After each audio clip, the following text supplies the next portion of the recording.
buenas tardes y gracias por estar aquí esta tarde. Antes de nada, con mi compañero Ignacio Bosque, con el que hemos un poco discutido la estructura de este diálogo, queremos dar las gracias a la Fundación BVA por darnos la ocasión de presentar a este respetable público los temas que son los nuestros, los temas de los lingüistas.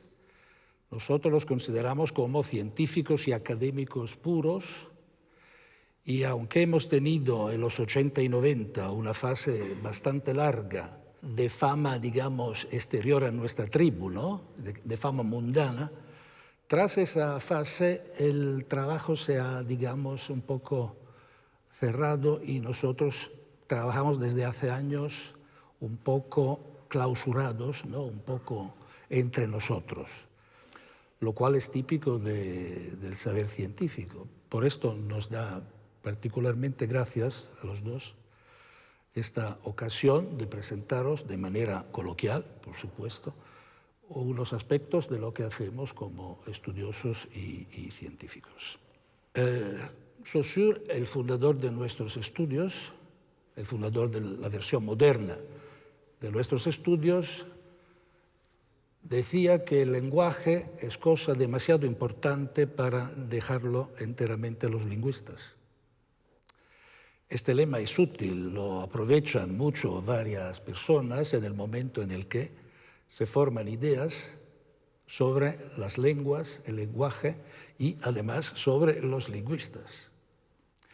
Y al momento en que nos pedimos qué piensa la gente, digamos genéricamente, de los lingüistas, nos damos cuenta que normalmente las imágenes que se forman son de dos tipos. Los lingüistas como poliglotos, gente que conozca muchas lenguas, y los lingüistas como prescriptores, como normadores, como legisladores en el campo del comportamiento lingüístico.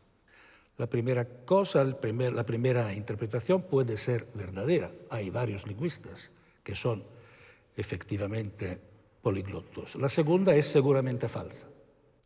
Los lingüistas no son personas que definen los buenos comportamientos lingüísticos. Pues tenemos como punto de partida que precisar un poco, creo yo, la relación entre nosotros, los lingüistas, y el público, lo que llamamos la gente.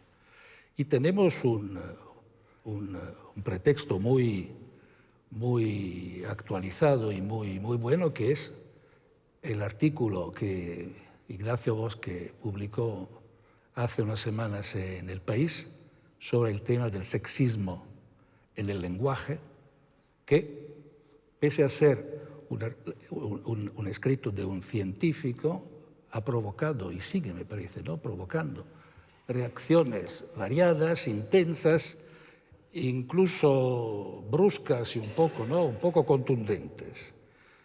¿Estás de acuerdo, Ignacio, si empezamos de este punto? Bueno, muy bien. Con algún comentario tuyo sí. sobre este tema. ¿Qué puede hacer el lingüista sobre temas civiles de este tipo? Yo también quiero empezar dando las gracias a la Fundación por esta iniciativa. Y quiero recordar que este diálogo estaba previsto desde hace muchos meses. Ha sido casualidad que haya coincidido con esta polémica reciente. Y bueno, pues no quiero escurrir el bulto, voy a contestar a la pregunta de Rafael. El debate es siempre positivo, siempre interesante y siempre enriquecedor. En este caso, yo diría que algunos aspectos de la polémica o de la controversia han derivado hacia otra cosa. En español lo llamamos diálogo de sordos. ¿Se dice en italiano diálogo de sordos? Sí, también. Igual. Pues el diálogo de sordos se diferencia del debate en que no es debate, claro. Hay discursos paralelos, como la vía del tren, ¿verdad? Y algunos aspectos de esta polémica pues tienen ese sabor, esa impresión, ¿verdad?, de ser diálogo de sordos. Me parece que, yo creo que hay aspectos sustantivos y aspectos relativamente marginales. Te pongo algún ejemplo. En el artículo al que te refieres, yo no hacía referencia al léxico porque las guías que yo analizaba tampoco se estudiaba el léxico. En el léxico hay sexismo, claro que hay sexismo, hay discriminación de las mujeres. Intrínseco. Claro, de las mujeres, pero también de los judíos y los gitanos y todo lo que quieras, ¿no? Y si en lugar del léxico pensamos en el refranero, pues mucho más, y eso no es controvertido.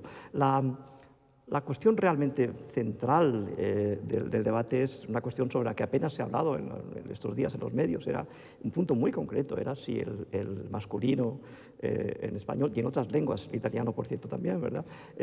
Como término no marcado, como término inclusivo, ¿es sexista o no es sexista? Ese era el centro del debate, ¿verdad? Hay personas que entienden que es sexista, nosotros pensamos que no, y bueno, las personas que entienden que es sexista hacen una propuesta con muchas consecuencias. Para empezar, como sabes, pues en español pues, se habla en 22 países por muchos millones de personas y claro, la consecuencia inmediata es que el lenguaje de todos es sexista y por extensión los hispanohablantes seríamos todos sexistas, ¿verdad? Lo que me parece que es una conclusión muy peculiar, ¿verdad? Hay conclusiones que son paradójicas, realmente paradójicas. Por ejemplo, esta. Hay personas que han dedicado su vida a la lucha por los derechos humanos, a trabajar por la igualdad de oportunidades, a luchar para conseguir que el hombre y la mujer se equiparen absolutamente en todas las actividades de la sociedad y del mundo laboral. Esas personas escriben y en sus textos no respetan estas supuestas normas de lenguaje no sexista porque usan el masculino como término inclusivo, de lo que se deduce que esos textos son sexistas y que esas personas también son sexistas, lo que me parece que es una conclusión muy, muy particular. Hay más paradojas, hay muchas. Fíjate que el texto al que tú te refieres ha tenido muchas reacciones, algunas positivas, otras negativas, hay que aceptarlas como es lógico.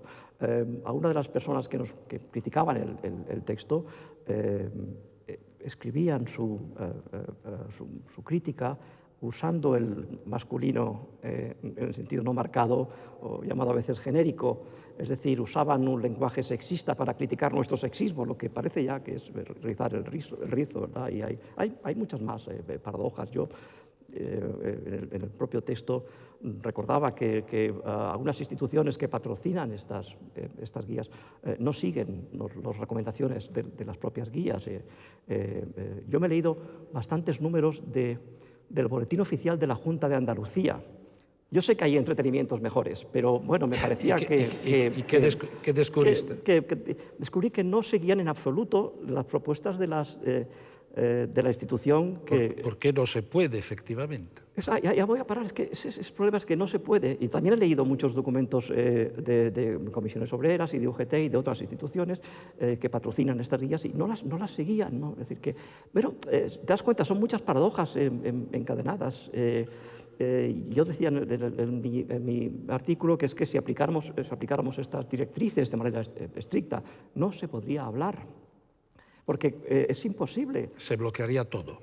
Claro, fíjate que uno es dueño de sus sustantivos y de sus verbos y de sus adjetivos, pero no tanto de sus artículos y sus indefinidos y sus morfemas de concordancia. No es así, ¿no? La sintaxis es la arquitectura de la gramática, es la espina dorsal. Y no se pueden establecer políticas normativas que afecten a ese punto. Es como si alguien decide que en español pues el artículo debe ir detrás del nombre como el rumano porque le parece más interesante. Es decir, hay aspectos estructurales, centrales, medulares, como a veces se dice, que no se controlan con medidas de política lingüística. Es como si se considerara de derechas el hecho de que al momento de conducir el coche nos ponemos a la derecha. ¿Qué debería decir a este punto una persona hablando una lengua germánica donde hay también el neutro? Los niños deberían protestar porque se les considera como neutrales, ¿no? Este es un ejemplo interesante de la relación un poco deformada que está entre el público general y el trabajo que hacen los lingüistas y las lenguas propias. Y creo que se podría sintetizar un poco este hecho, este episodio, por otro lado muy interesante e instructivo, diciendo que los enemigos de verdad de este tipo de reacción son los hiperónimos. Es decir, los términos generales, lo de llamar padres el conjunto de padre y madre, lo de llamar hermanos el conjunto de hermana y hermano, es típicamente, ¿no?, objeto de este tipo de reacción. Claro. Pues es una lucha a los hiperónimos, pero me parece que es, y tú me parece que estás de acuerdo, una lucha prácticamente imposible. Intentas hablar sin usar el masculino. Fíjate que no afecta solo al artículo y a cualquier tipo de modificador que se refleje en la concordancia, no solo el artículo. Por supuesto, pronombres. No se puede. Suponte que hay voy a improvisar algo, suponte que hay una cumbre política de altura y decimos que hay 500 periodistas y que la mitad son mujeres. Aparentemente eso es neutro. Pues no, resulta que es sexista. He dicho 500 en masculino y según esta guía el masculino representa al varón. Estoy diciendo que hay 500 periodistas varones y la mitad no pueden ser mujeres. ¿Te das cuenta? Es que no tiene que ver con el artículo, es toda la estructura de la sintaxis. Sí, la maquinaria. Eso, claro, y es imposible desmontarlo. No tiene sentido que haya políticas normativas dirigidas a eso, sí a otras cosas, pero me parece que a eso no. Es mi punto de vista y, bueno, la Academia lo... Cabe decir que en Italia esta polémica se considera como una polémica ya envejecida bastante. Me parece que sería difícil montar una polémica, sobre todo una dura, en los periódicos sobre este tema. Quizá España está un poco no llegando... Pero la diferencia no está en el sistema gramatical. Es verdad que vosotros tenéis una distinción... No, está en la madurez, digamos, cultural, en la capacidad de digerir el tema, ¿no?, como tema cultural, me parece. Quiere decir que en Italia no habría polémica, ¿no? ¿O no hay polémica? No, hubo en los 70 y 80 muy duras, pero en este momento son polémicas que se consideran como pasadas, ¿no? Abandonadas, pasadas. No lo sabía, no lo sabía. Sí. Pues bien, si... queremos ahora pasar un poco a lo que de verdad hacemos, ¿no?, tras discutir rápidamente lo que la gente cree que hacemos. Vamos a entrar dentro de un campo un poquito más complicado, ¿no? Yo no sé cómo tú describirías tu trabajo personal como lingüista y como director de obras de consulta de gran tamaño, de grandísimas dimensiones, donde no solo las personas involucradas, los autores, por ejemplo, son numerosos, sino que también y sobre todo los temas tratados son variadísimos, numerosos y complicados. No sé si quieres tú empezar describiendo tu concepción de tu propio trabajo para que nuestro público lo... Yo soy lingüista y no sé si todo el mundo sabe que hay muchas clases de lingüistas, hay muchos intereses dentro de la lingüística. Yo me ocupo de la gramática, que es una parte de la lingüística, pero dentro de la gramática a su vez hay especialidades y subespecialidades. A mí me interesa particularmente la relación que existe entre la gramática y el diccionario, que bueno, mucha gente piensa que son dos obras, pero no son dos obras, son dos tipos de información, ¿verdad? El léxico y la manera en que construimos frases, oraciones, expresiones con el léxico. Es correcta la idea intuitiva de que el léxico aporta los ladrillos y que la sintaxis aporta la arquitectura. Es básica, es correcta. Y a mí me interesa, entre otras cosas, la relación estrecha que existe entre lo que las palabras significan y lo que hacemos con ellas. Uno de los proyectos que dirigí, el diccionario Redes, que tú conoces... y aprecio mucho. Gracias. Trataba de un aspecto de esa relación, un aspecto que no reflejaba ningún diccionario. Y dediqué unos años a esa investigación. Las palabras se combinan como se combinan porque significan lo que significan. Y hay aspectos de esa relación, que es estrechísima, que no está en los gramáticas ni está en los diccionarios. Fíjate, un aspecto curioso de ese proyecto fue que yo hablé mucho tiempo, hablé durante bastantes... ¿Estás hablando de redes? De redes, sí. Hablé bastante tiempo, muchas veces... ¿Por qué no explicas a nuestro público qué clase concreta de delante diccionario es? Sin tenerlo delante es difícil. Pero bueno, es un diccionario que no define... Te ayudo yo. Ayúdame tú, por favor. Es un diccionario que no define ninguna palabra. Entonces ustedes dirán, ¿es de sinónimos? No, tampoco es de sinónimos. ¿Es de antónimos, palabras contrarias? No, tampoco. Entonces es de expresiones, de frases hechas, de modismos? No, tampoco. Lo que hace es mostrar cómo se combinan las palabras en función de lo que significan. Es decir, pues hay verbos que uno parece que combina libremente y en realidad los combina con pues 15, 20, 30 sustantivos que tienen algo en común. Y al contrario, hay adverbios que eligen uno. Te puedo interrumpir un momento para ayudarte. Lo subyacente es que las palabras no se combinan libremente con cualquier otra palabra, sino que tienen preferencias. Exacto. Y se asocian cada una de ellas, o casi cada una de ellas, a unas palabras determinadas. Por ejemplo, ¿por qué la amistad se traba y no se hace o se practica? No, se traba concretamente. Claro.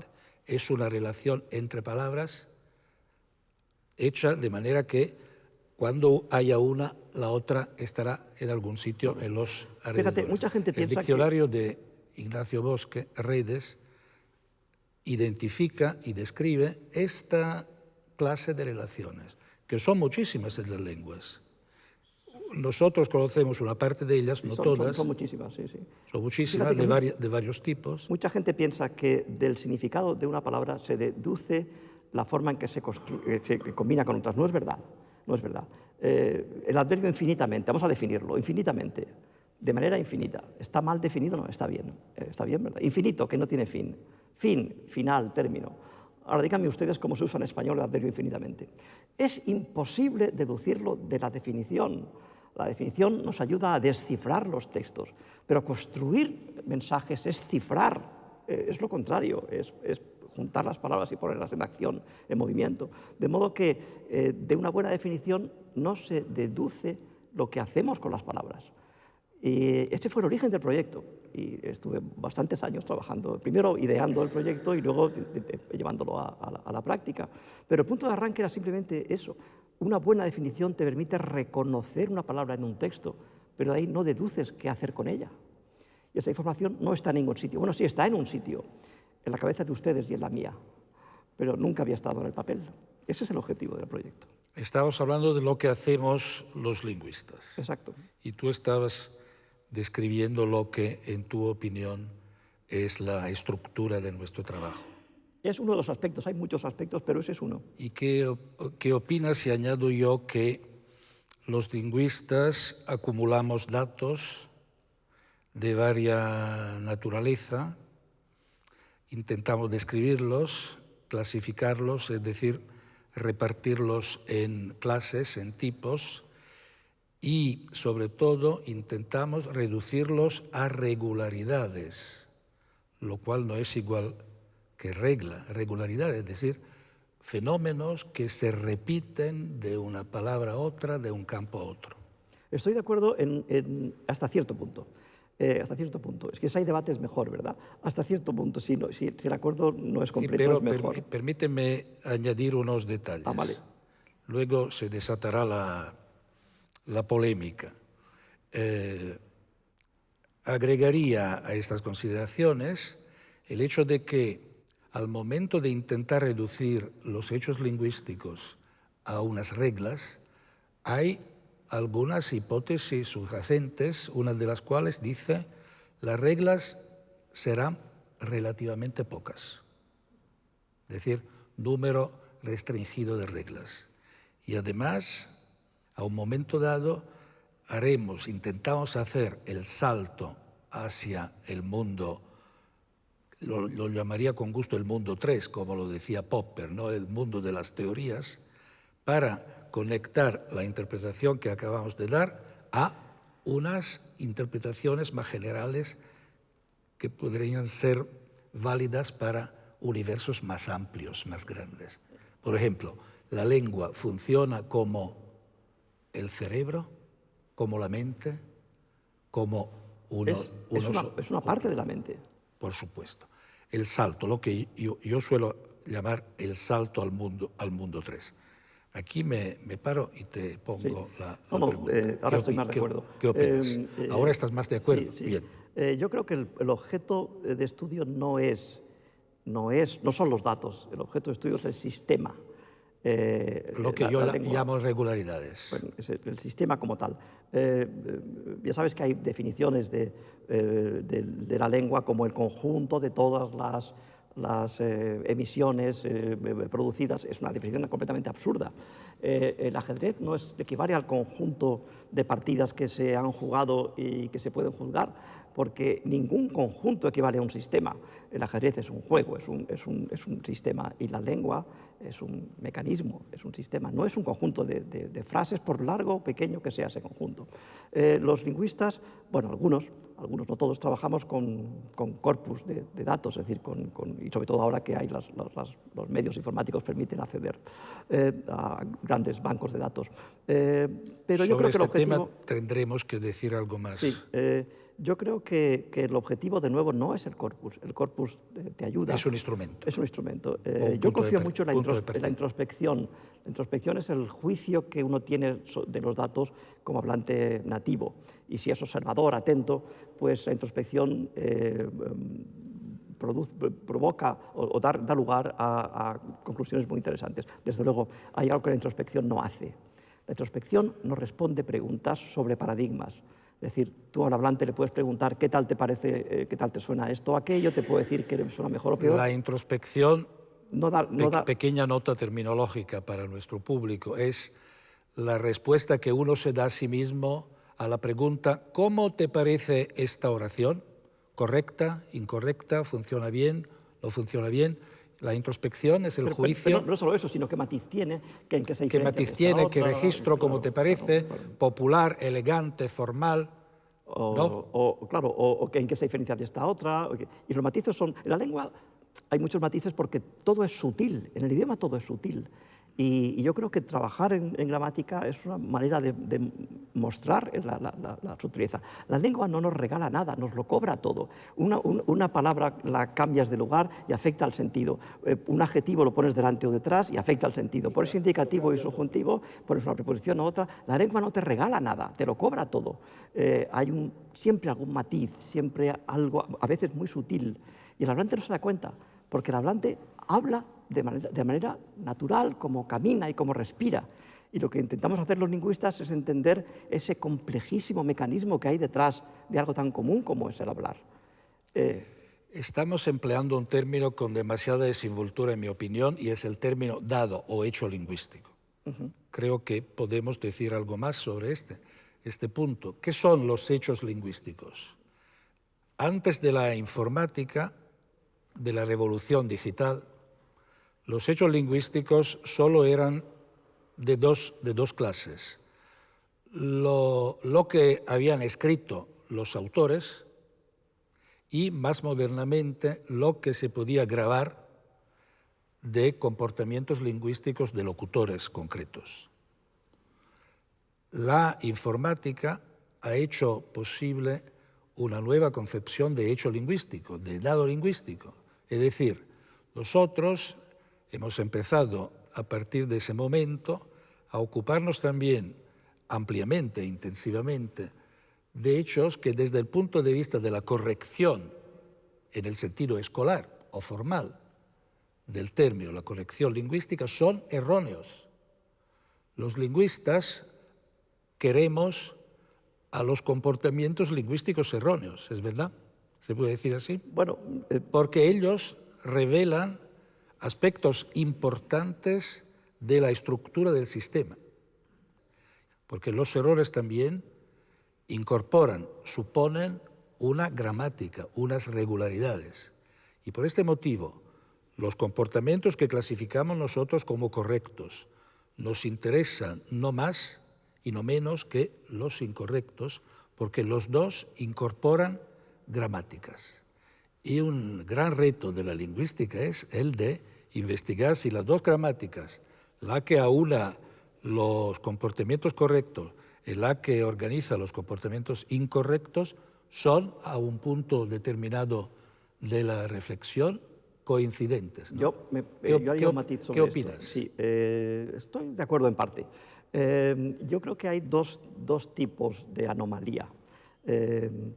Una anomalía es interna al sistema. Nosotros, de hecho, la marcamos con asterisco. Las secuencias que llamamos agramaticales son las secuencias no atestiguadas. Y las construimos de todas formas para mostrar que son rechazadas por el sistema. que no son compatibles con la estructura misma del sistema. Y las construimos aunque no se puedan decir, no están atestiguadas. Y eso tiene un valor heurístico. Hay otro aspecto muy distinto de la anomalía, y es la incorrección como concepto prescriptivo. Las secuencias incorrectas son las que siguen pautas desprestigiadas y están absolutamente atestiguadas. No sé, lo que ustedes quieran, el dequeísmo o lo que quieran. Es muy importante, y por cierto, hay gramáticas que no distinguen unas de otras. Las secuencias de primer tipo, anómalas o agramaticales, muestran que el sistema es un conjunto no solamente de posibilidades, sino también de restricciones. En las segundas, pues son secuencias que existen y las analizamos porque existen, y el hecho de que sean incorrectas significa que están desprestigiadas o que consideramos que representan variantes que no se pueden, o sea, que no se deben recomendar, y muchas veces esa recomendación afecta a pautas arbitrarias. En italiano se dice mese ha caído, ¿verdad? Es la forma natural de decirlo. En español es se me ha caído, la pronunciación correcta. Tú estás hablando de la disposición de los pronombres críticos. Es justamente al contrario. Lo que en español está desprestigiado, en italiano es la forma más natural.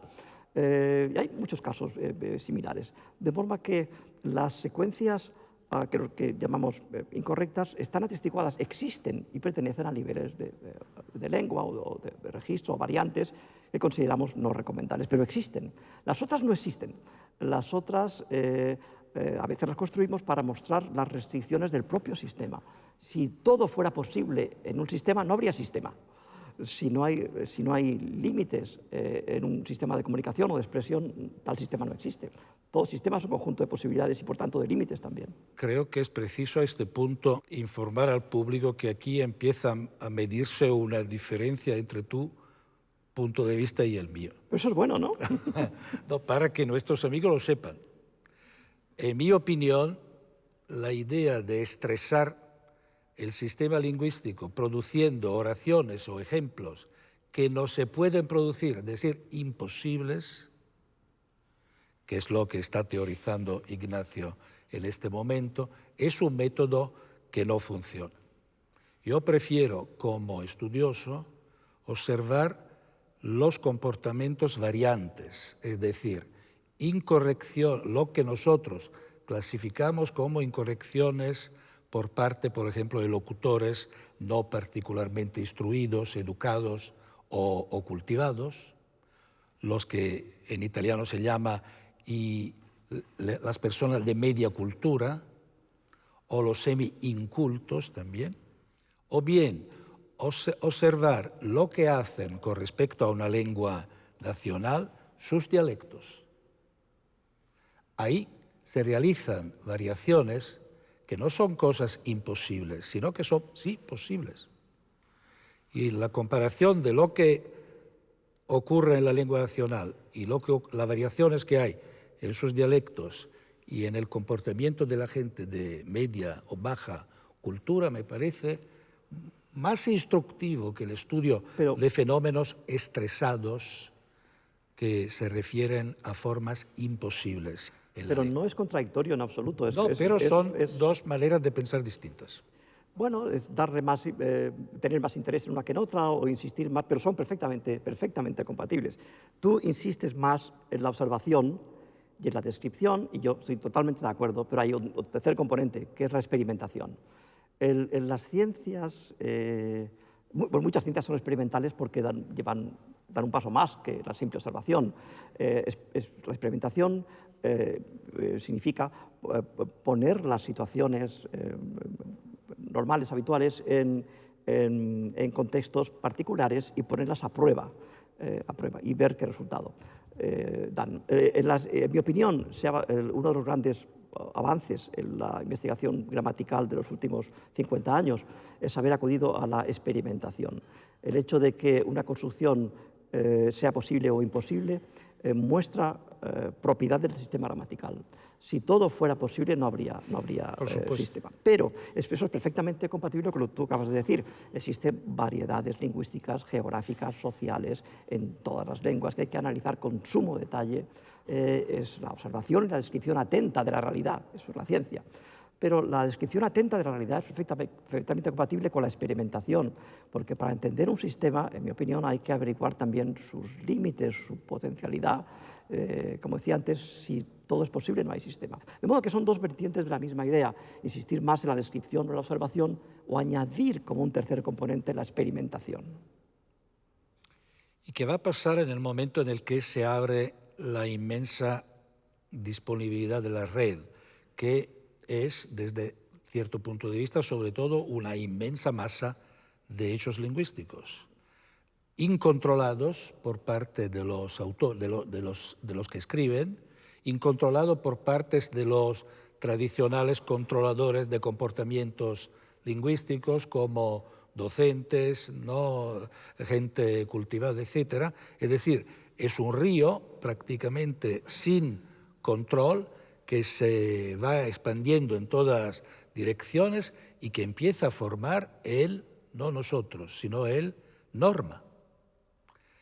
El momento de la abertura de la red como fuente de datos lingüísticos ha sido, en mi opinión, yo estoy curioso de conocer la tuya sobre este punto, un momento de radical innovación y también de perturbación.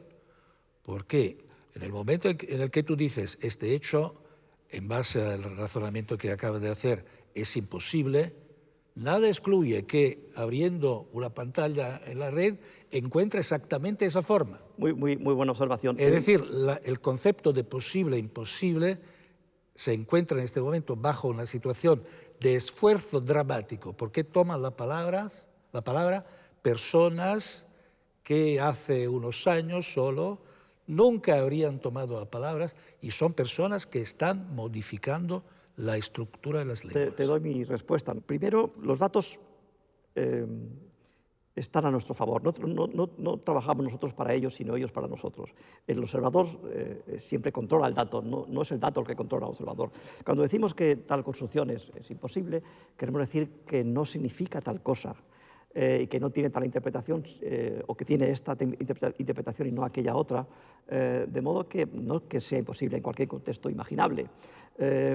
Lo que uno se encuentra en los datos, es el dato que uno se encuentra en la red, bueno, pueden mostrar un conjunto de fenómenos sumamente diferentes. Puede ser desde un error de mecanografía hasta una variedad que desconocemos y que debemos conocer. Puede ser un uso estilístico, forzado por alguna razón, porque los escritores tienen voluntad de estilo. Quieren decir, aquí estoy yo, y vas a ver, aquí estoy yo, claro, eso soy yo, naturalmente. De modo que el dato en sí no dice nada, es siempre el observador que controla el dato. No es verdad que el dato controle al observador. Lo que sí es cierto es que esa gran masa de datos ha supuesto para los lingüistas un caudal de información inimaginable hace unos años. Pero absolutamente también cierto. Una inmensa perturbación por el trabajo que hacemos. Porque ¿de qué iremos a hacer dentro de pocos años gramáticas y diccionarios? ¿De los empleos de las personas cultas o de lo que nos proporciona la red? El que algo esté registrado es el primer estadio, pero está registrado dónde, cuándo, quién lo usa, con qué intención. Insisto, el dato está a nuestro servicio y en Internet se encuentra todo absolutamente, lo relevante y lo irrelevante, todo. Y es el lingüista profesional el que determina la relevancia de los fenómenos. Su simple existencia no equivale no proporciona su relevancia. No sé si estamos de acuerdo en esto. Ahora, lo que sí es cierto es que esa cantidad de información tan descomunal que, bueno, que nos pone a prueba todo el tiempo, y eso es bueno. Yo lo siento y me lo imagino como una gran perturbación para el trabajo que hacemos. Yo como una ayuda.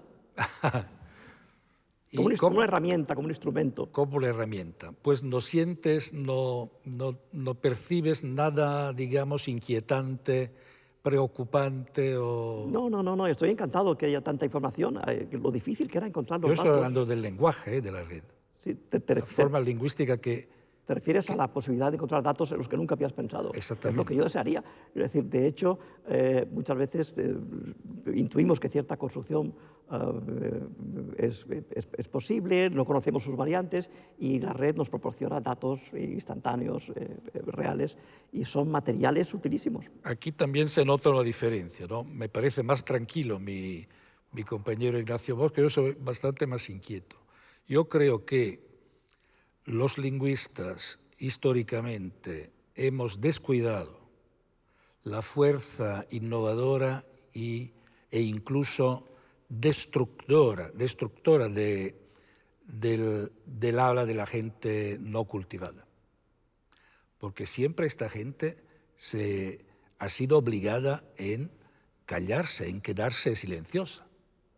Ahora encuentra de repente un canal absolutamente mundial para tomar palabra, para expresarse libremente y va produciendo formas, palabras, sentidos, estructuras sintácticas En ese punto, que deberán a un momento dado ponernos a nosotros el problema que es el problema de qué gramáticas, qué diccionarios haremos en el futuro próximo. pero lo que tú llamas perturbador, yo lo llamo estimulante. Es una diferencia de opinión. Fíjate, una pregunta que me parece interesante. ¿Qué propiedades sintácticas de la lengua coloquial no se extienden a otros registros? Algunas se extienden y otras no. Hay algunas propiedades que se limitan a la lengua coloquial y no pasan a otro tipo de registros más formales. ¿Existe una sintaxis de la lengua coloquial? Sin duda. Existe, no, sí. no solo un léxico. Hay varios estudios españoles, sobre todo. Exacto. Y hay propiedades comunes con otros registros y otras que simplemente no lo son. Ese aspecto me parece particularmente interesante. Pero insisto, no es preocupante ni perturbador, es estimulante. Segunda diferencia, me parece, me permito notar. Vamos a ver si hay otras. Acabamos de tocar el tema de los diccionarios y gramáticas en el sentido de objetos físicos, ¿no?, que registran comportamientos, hechos, etc.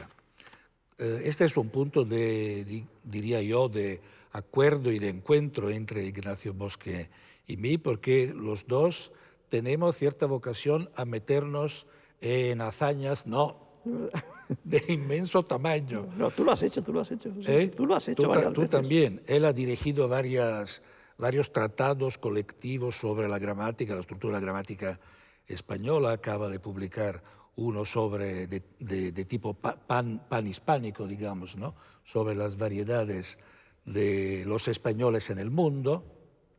Pues tiene ánimo, coraje y cierta vocación al sacrificio que yo comparto. Tú también la tienes. Lo confieso.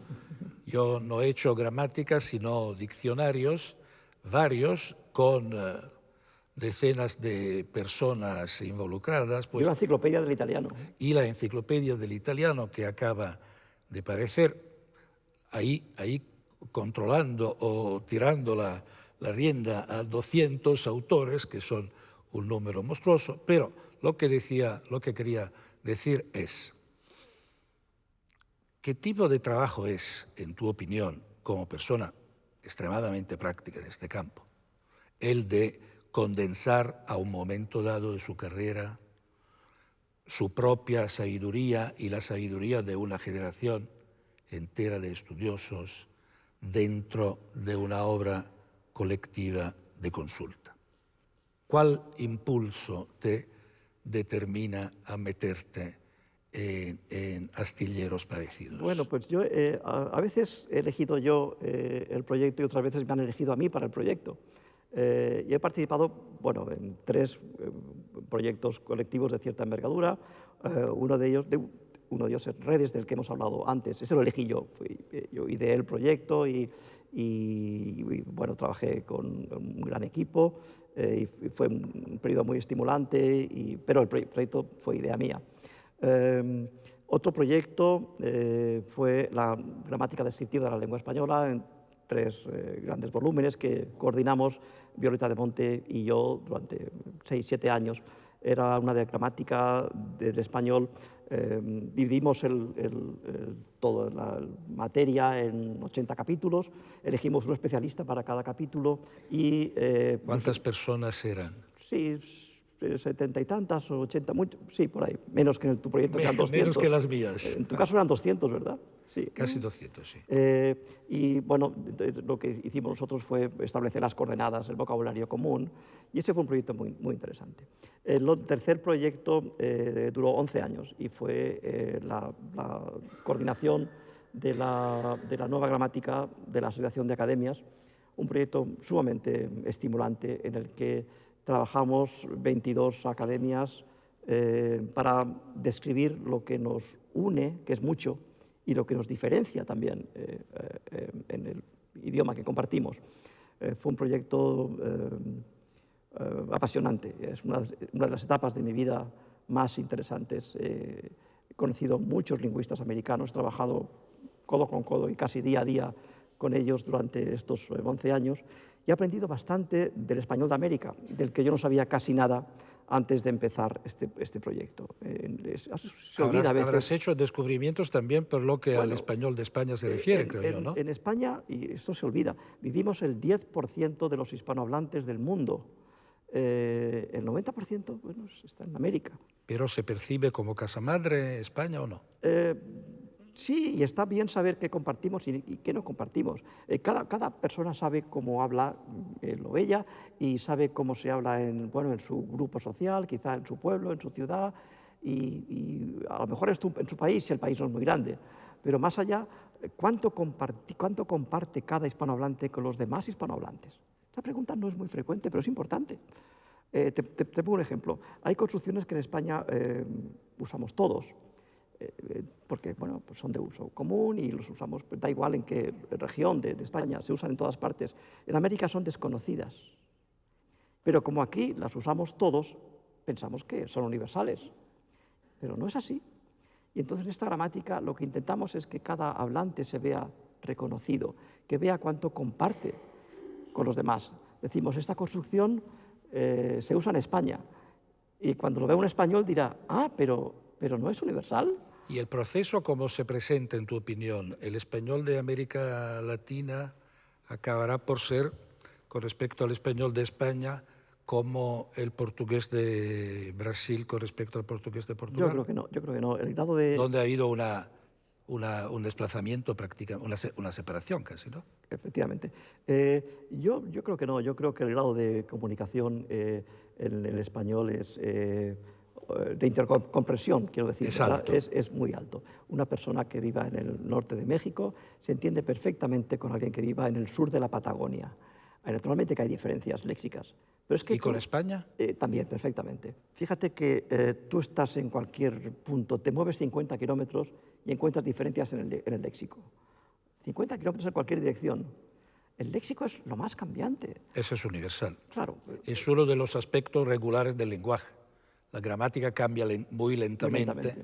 El léxico muy rápidamente. El grado de cohesión del español es muy alto, es muy elevado. Hay una manera muy sencilla de comprobarlo. Un hispanohablante, un español, hable una novela de Vargas Llosa, la abre al azar y empieza a leer. Cada 10 o 12 páginas nota una expresión, algo raro, algo. Cada 10, 15, 20 páginas. Y el resto del tiempo no nota nada. Pero es que cuando un peruano abre una novela... Ya se ha acostumbrado. No, es el español común, es el español de todos. Pero es que cuando un peruano abre una novela de Camilo José Cela, le pasa lo mismo. Nota algo cada 10 o 12 páginas. Y el resto del tiempo no nota nada porque es español común, español de todos.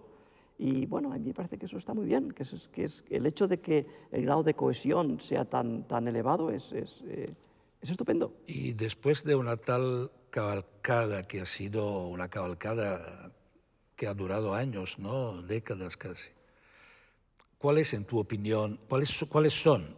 en tu opinión, los aspectos, los rasgos de la lengua española que más la identifican tipológicamente entre las demás?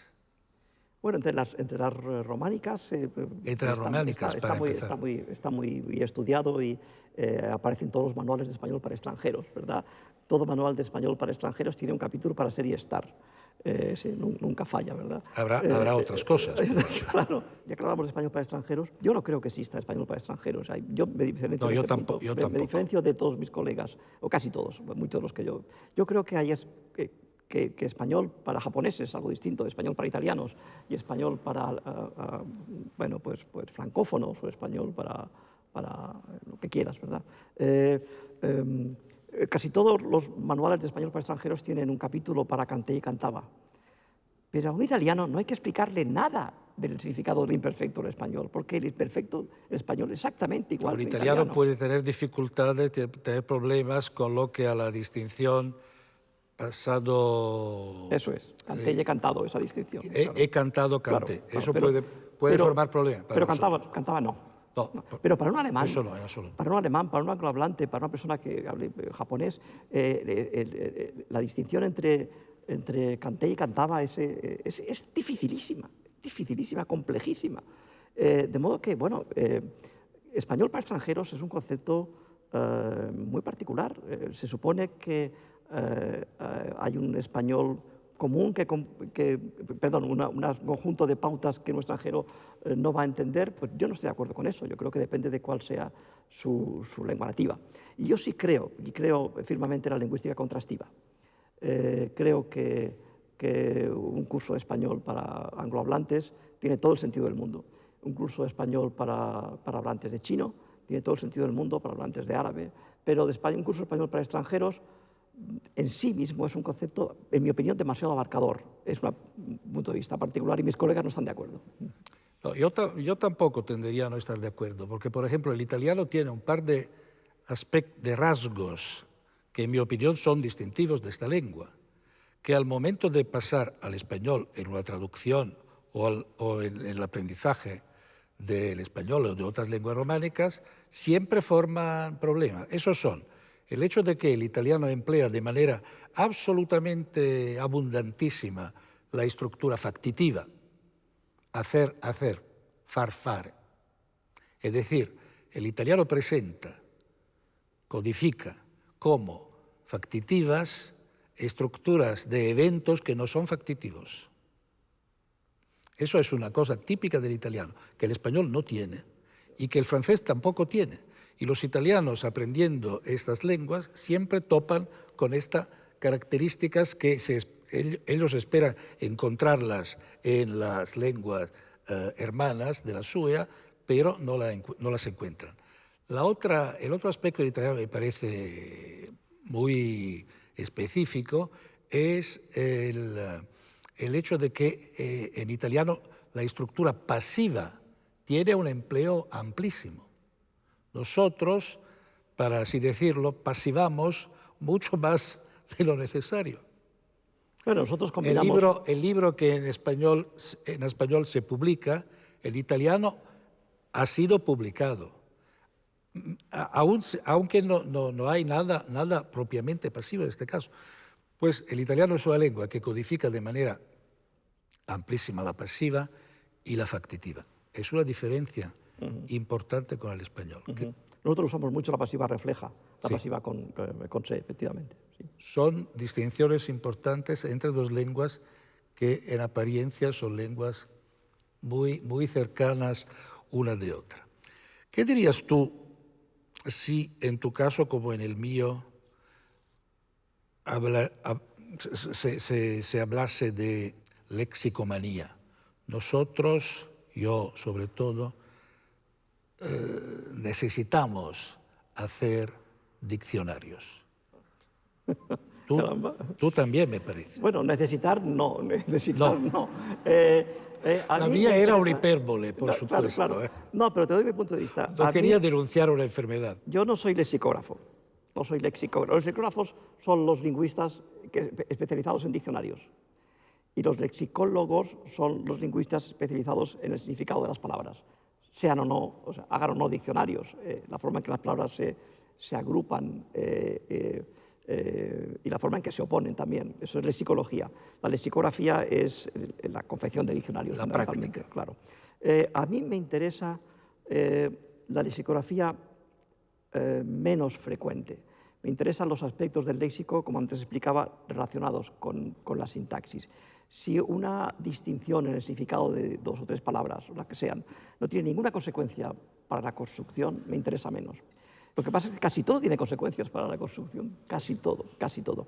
Entonces, el proyecto Redes, que es un diccionario, es un proyecto anómalo, bueno, raro en el panorama de la lexicografía, porque lo que yo buscaba no es lo que habitualmente buscan los lexicógrafos.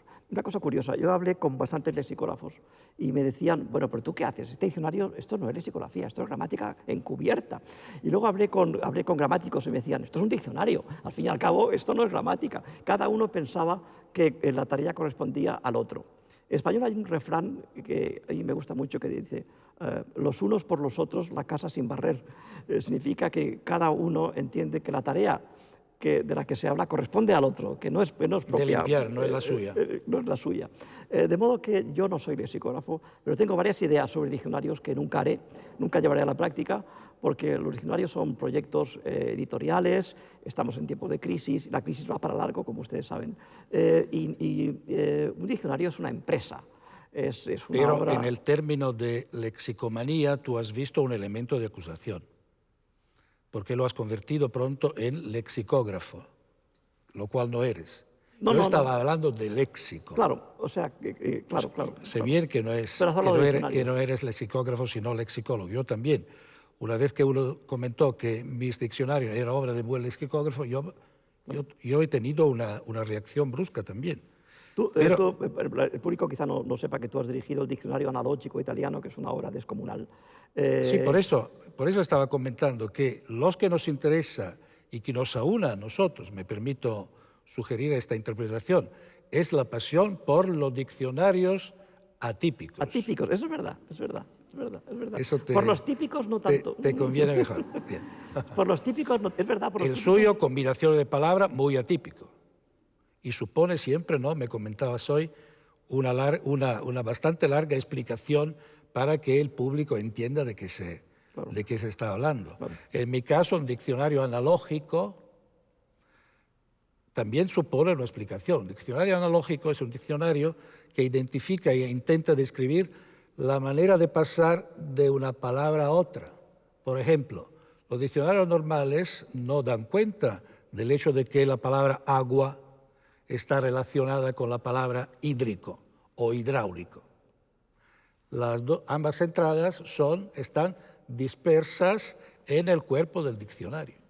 Un diccionario analógico pone, digamos, aúna y representa de manera unificada todas las palabras que tienen que hacer una con otra desde el punto de vista o del sentido o de la forma. Pues es una manera de representar nuestra manera mental de concebir las relaciones entre palabras. Para el español no tenemos algo así, lamentablemente.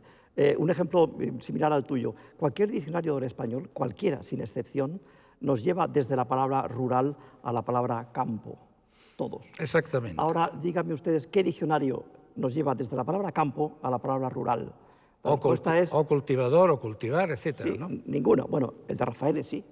Y para el español no lo tenemos. Pero es lógico, es natural ir en un sentido y en el otro. Tan natural, de hecho, es ir de rural a campo como de campo a rural. Sí, es una de las maneras de funcionar de nuestra mente prácticamente. Y lo que ocurre es que una de las dos vías no tiene tradición. Yo creo que es esa la razón. ¿Por qué no se hace? La respuesta es porque no se ha hecho nunca. ¿Y por qué no se ha hecho nunca? Porque no tiene tradición, porque no se hace y es un porque supone también una teoría. Una teoría y un hábito. Ciertas preguntas, las preguntas que uno no se ha planteado antes, son las más interesantes. A mí me apasiona de la lingüística el hecho de que te permite hacerte preguntas nuevas sobre fenómenos cotidianos. Yo estoy convencido de que entender el lenguaje es observar cosas, empezar por observar cosas nuevas, sorprendiéndote de lo cotidiano, de lo que decimos todos los días. Desautomatizar, decían los formalistas rusos, Exacto, y es correcto. lo que nos parece automático. Exacto. Me parece que ese es el punto de partida, que eso es esencial. Pero fíjate que esa actitud hacia la ciencia se da en todos los dominios. Hay un ejemplo que a mí me gusta mucho, es un ejemplo sobre psicología de la percepción. Hay una pregunta básica, elemental, que nadie se había hecho hasta hace unos 30, 40 años. Es la siguiente. Cualquier ser humano es capaz de mirar a otro de frente y reconocerlo de espaldas, cuando nunca lo ha visto de espaldas. Pregunta, ¿por qué? La primera vez que se formuló esa pregunta fue hace 40 años. La pregunta es importantísima. Cuando una persona, que por cierto no tiene nada que ver ni con la educación, ni con la procedencia, ni con el país, ni siquiera con la edad, cuando una persona mira a otra de frente, se hace una imagen global de su cabeza y la archiva aquí. Tridimensional. Exacto. Por cierto, hay robots japoneses, naturalmente, que son capaces de mirar a una persona de frente y reconocerla de frente, pero ninguno es capaz de mirarla de frente y reconocerla de espaldas. ¿Por qué no? Porque es demasiado difícil, pero cualquier niño sabe hacerlo, cualquier niño. La pregunta tiene unos pocos años y es fundamental, pues en el lenguaje ocurre lo mismo. Las preguntas que hacen avanzar son las preguntas nuevas sobre los hechos cotidianos, porque lo que tenemos más cerca es lo más difícil de entender. Pasa como con la vida. Las personas a las que podemos juzgar con mayor dificultad son las que están más cerca de nosotros. El lenguaje lo llevamos puesto y por eso es tan difícil, porque está puesto, porque está próximo, porque está pegado a nosotros. Yo creo que... No, que deberíamos trabajar más para educar a los estudiantes en la capacidad de observación. No hay clases para aprender a sorprenderse, pero tienen que conseguirlo, tienen que observar, aprender a observar, que es muy difícil, y aprender a notar algo diferente en lo común, en lo de todos los días. Ese es mi punto de vista. Lo que Jespersen, un gran lingüista de los años 30, 40, decía es que los lingüistas tienen como su punto de partida una pasión por el lenguaje. Sin duda.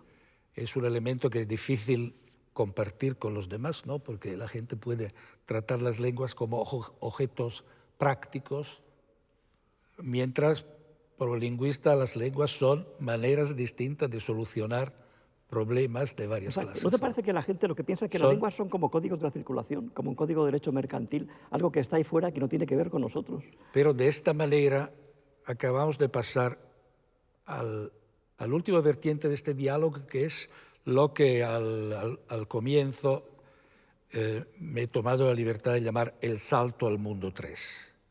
Los, digamos, elementos de teorías, de referencias a otros ámbitos, de exigencias de unificación teorética, de explicación de cosas al lado del lenguaje y juntos al lenguaje, etc. Aquí se ponen, en mi opinión, es una manera personal de ver, un par, o dos o tres, quizás, puntos de vista distintos.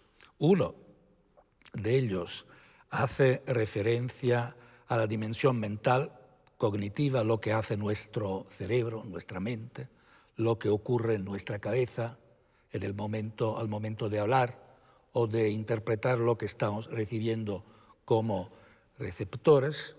Otro punto de vista es el que se concentra sobre todo en la dimensión de interacción social. El lenguaje, aún procediendo de la mente, sirve sobre todo para solucionar problemas relacionales, convencer, engañar, interrogar, pasar sentidos ocultos por debajo de declaraciones manifiestas, que es una función fundamental. Otros adoptan la idea de que el lenguaje funciona más o menos como el ordenador. Es un sistema formal con opciones limitadas que se instalan a un momento dado en la mente del ser humano, el cual ser humano se comporta él o ella como aplicando un software donado o dado por la naturaleza, sino por el buen Dios. Estas son diferencias, digamos, teológicas, las entiendo yo, pero son diferencias. Y vosotros habréis notado todos, creo yo, que algunas diferencias entre Ignacio Bosque y mí existen. Y se refieren estas diferencias a diferencias de punto de vista teológicos, permíteme esta fórmula, o ideológica, o, para decirlo de manera más fría, a juicios de valor. Juicios de valor. ¿Cuál es la referencia principal que tú adoptas cuando intentas referir tus investigaciones al mundo 3, al mundo de la teoría? Yo creo que soy lingüista un poco heterodoxo. Los colegas con los que trato habitualmente son mucho más creyentes que yo. Yo creo que hay que tener doctrinalmente una cierta distancia. Hay varios tipos de distancia. Hay un tipo de distancia que lo da la edad. Uno cuando se hace mayor comprende mejor las cosas, pierde facultades físicas, pero gana en capacidad de comprensión. No soy buen interlocutor en este momento. Hay otro tipo de distancia que es interior al propio trabajo. Yo creo que un lingüista debe, incluso trabajando en una teoría, mirar la propia teoría con algo de escepticismo y decir, bueno, pues esto que tengo aquí delante es una solución o es un nombre para un problema. Y se confunden, por cierto, con frecuencia las soluciones con los nombres de los problemas. Esa distancia nos ayuda, pero también nos ayuda a mirar lo que hacen los otros. Yo tengo colegas lingüistas que solo leen leen literatura de un ámbito tribal. Muy particular. Yo creo que es un error, es mi opinión particular, es un error. Hay que ver lo que hacen los otros, tratar de aprender de los otros y también incluso explicar lo que uno hace a los demás. Yo creo que la lingüística es una disciplina apasionante porque tiene muchas vertientes, porque el lenguaje es un objeto tan complejo que no se puede abordar desde un solo punto de vista. Dante tenía una fórmula maravillosa en su De Vulgari Eloquentia, el habla vulgar. Decía que el lenguaje es una pantera olorosa, es decir, un animal raro en su época, que solo deja una huella de olor y que cuando haya pasado tú te das cuenta que estaba ahí, pero nunca lo atrapas. La imagen sigue siendo, en mi opinión, perfecta. Cada uno de nosotros, y creo que tú también, ya me lo dirás, tiene a final de su jornada o a final de su carrera la impresión de haber seguido una pantera olorosa de la que solo algunas moléculas ha conseguido Pero no al final de su carrera, todos los días. Yo tengo un amigo que dice, la lengua lo sabe todo y nosotros no sabemos nada. Y cada día nos enseña un poco más. Muchas gracias a todos. Muchas gracias.